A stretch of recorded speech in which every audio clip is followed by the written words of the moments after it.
ODM at a Crossroads, The Price of Loyalty Over Competence by Mzalendo. The Orange Democratic Movement, ODM, has long been dominant in Kenyan politics. However, recent internal developments suggest it may be heading down a perilous path, mirroring the slow decline of KANU, the former giant that once ruled Kenya unchallenged. ODM, under the leadership of Raila Odinga, has faced criticism for rewarding loyalty over competence. This strategy may have kept party loyalists happy, but it has sidelined dynamic, young leaders and left ODM disconnected from the changing demands of Kenya political landscape. The youthful demographic in ODM's struggles with relevance. As we approach 2027, Kenyan politics is shaped increasingly by younger voters, a demographic that could represent over 40% of the electorate. Unlike previous generations, young Kenyans prioritize transparency, accountability, and meaningful change over traditional loyalty to party leaders. Mr. Speaker, nakuja kwa party. Uchague mtu ama uangalie party. Mimi nitakuja nitaanza na party yangu ya ODM. Ukiona mahali popote party imebeba mkono ya mtu, jua obvious amechaguliwa, aenda kulisa pesa yake. Ukweli ni hiko. Ukiona mtu anapita mbali ati ngoja tu nitaendelea mkono na Raila. Wamekaa tu mahali wanasema mimi sifanyi siasa. Napea baba kitu. Aenda nisike mkono. Na sisi tunakuwa na ugonjwa. Kilo tu Raila amebeba mkono yake hivi.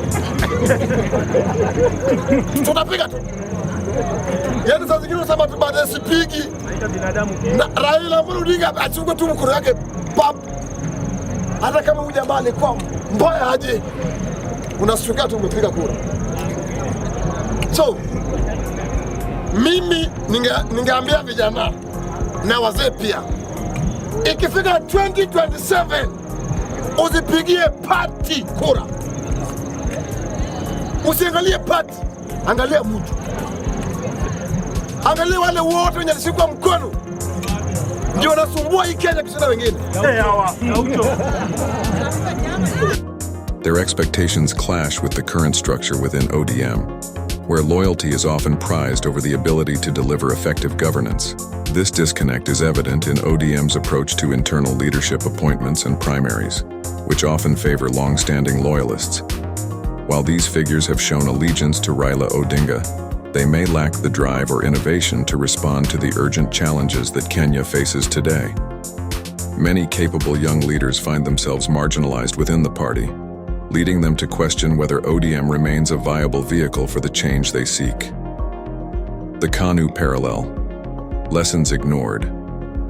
ODM's reliance on loyalty and disregard for a vibrant, progressive strategy echoes the decline of KANU, a party that once dominated Kenya, but saw its influence wane as it became out of touch with the people. KANU's fall was accelerated by cronyism, corruption, and an aging leadership that failed to connect with a younger, more demanding electorate.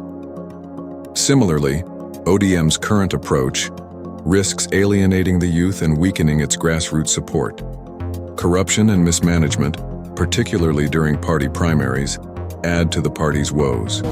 Kila mtu ameanza kukua chonjo. Wakaanza kukuja tu pole wakaacha hiyo probox nyuma kidogo. So wenye walikuwa kwa hiyo probox walikuwa watu wengine, lakini niliona Diboro pamoja na anaitwa nani? Yeah. So watu wakaanza kukimbia. Kwa probox ilikuwa watu kama 6-7. Akaniambia, wewe ndio umekuwa ukipigia Nyasuba ati tuko around. Nikamwambia mimi sijapiga hata simu yoyote. Akaniambia leo tuko na wewe. So vile aliniambia hivyo, vile nimeanguka kujaribu kusimama, nikae hata chini juu nilikuwa nimesikia nikaa ameniumiza, nayo nikapata kama ameshika panga anataka kunikata nayo kichwa. Nayo mi nikablock. Bila alikuwa anakuja kunikata nikablock. Ndio sababu unaona hii mkono yangu imekatiwa na hapa pia amekata na hiyo panga yake. So vile ameona ameshanikata na nimeshindwa hata kusimama, akatoroka tu akaenda kwa wengine tena. Okay, I'm called Doreen Kadu. I'm the nursing officer in charge of the Sub-County Hospital. So today we've had 5 cases of assault in relation to the nomination process that is going on in the sub-county. But I would like to report that the 5 cases that we've seen today, 3 have been treated in this facility, but they had minor injuries. There was nothing severe, so we treated them and they went home. For the 2 other cases we treated today were from other facilities. Many candidates who lose primaries go quietly without challenging the process, despite suspected irregularities. This reluctance to hold the party accountable only perpetuates a cycle of poor leadership choices, further eroding public confidence. A call for new leadership and accountability. Young leaders within ODM, like Babu Owino, represent a new vision for the party. Leaders like him could bridge the gap between ODM's historical base and Kenya's increasingly youth-driven electorate. They bring the energy, boldness, and reformist mindset that Kenya's youth are clamoring for. However, for leaders like Babu to step up, ODM must create an environment that allows new voices to shape the party's direction. ODM's survival depends on its ability to embrace accountability and openness, addressing the grievances of its members and tackling the corruption that has marred its primaries. Without these changes, it risks a KANU-like decline, a slow bleed as frustrated young voters seek alternatives.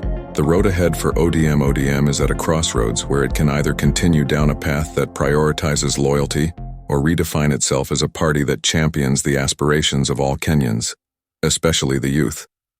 This shift won't be easy, but it's essential for the party's future. The 2027 elections could be a turning point, with young voters demanding a level of integrity and accountability that ODM must work to meet. Only by investing in a new generation of leaders and fostering an environment of transparency can ODM retain its place in Kenyan politics. If it doesn't adapt like KANU, it may end up on the wrong side of history, a party with a proud legacy that ultimately gets sidelined. Subscribe to Afric24 on YouTube for more in-depth analysis. Don't forget to watch the final part of this analysis. Thank you for your comments, and be blessed.